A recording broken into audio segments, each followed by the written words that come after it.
IPL 2026 సీజన్లో నిరాశాజనక ప్రదర్శన తర్వాత చెన్నై సూపర్ కింగ్స్ సిఎస్కే జట్టు హెడ్ కోచ్ స్టీఫెన్ ఫ్లెమింగ్ వైదొలిగిన సంగతి తెలిసిందే. అప్పటి నుంచి సిఎస్కే తదుపరి కోచ్ ఎవరనే దానిపై చర్చ జరుగుతోంది. అయితే తాజాగా ఇంగ్లాండ్ మాజీ కెప్టెన్ ఇయాన్ మోర్గాన్ పేరు వినిపిస్తోంది. సారథిగా ఇంగ్లాండ్కు వన్డే ప్రపంచ కప్ను అందించాడు. 2021 ఐపీఎల్ ఫైనల్కు కోల్కతా నైట్ రైడర్స్ ను తీసుకువెళ్లాడు. ఈ క్రమంలోనే టీమిండియా మాజీ క్రికెటర్ రవిచంద్రన్ అశ్విన్ కీలక వ్యాఖ్యలు చేశాడు. ఇంగ్లాండ్కు వన్డే ప్రపంచ కప్ అందించిన మాజీ కెప్టెన్ ఇయాన్ మోర్గాన్ సిఎస్కే కొత్త హెడ్ కోచ్ గా బాధ్యతలు చేపట్టే అవకాశాలు ఉన్నాయని తెలిపాడు.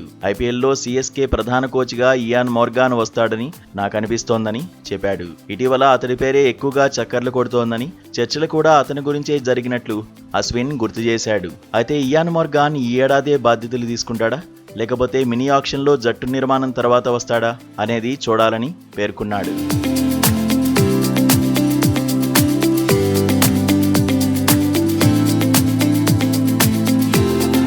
మరోవైపు న్యూజిలాండ్ మాజీ కెప్టెన్ బ్రెండన్ మెక్కల్లన్ కూడా పోటీదారుడేనని అశ్విన్ అన్నాడు. కానీ సిఎస్కే ఫ్రాంచైజీ మాత్రం మోర్గాన్ వైపే మొగ్గు చూపిస్తుందని అనుకుంటున్నానని తెలిపాడు. ప్రస్తుతం సిఎస్కే కఠిన పరిస్థితులను ఎదుర్కొంటోందని, ఇలాంటి సమయంలో ధోనీ సారథిగా కనీసం ఒక్క ఏడాదైనా బాధ్యతలు తీసుకోవాలని అన్నాడు. పరిస్థితులు నిలకడగా మారే వరకు జట్టుతో పాటే ఉండాలని సూచించాడు. అతడు ముందుంటే మిగిలిన టీమంతా కలిసికట్టుగా ఉంటుందని అశ్విన్ చెప్పాడు. కొత్త కోచ్కు కుదురుకునేందుకు సమయం ఇవ్వాలని, అలా జరగాలంటే ధోనీ వచ్చే సీజన్లో నాయకత్వం చేపట్టాలని తెలిపాడు. ఇది తన వ్యక్తిగత అభిప్రాయం మాత్రమేనని, ఇక్కడ ఇప్పుడున్న కెప్టెన్ను తక్కువ చేసినట్టు కాదని అశ్విన్ వెల్లడించాడు.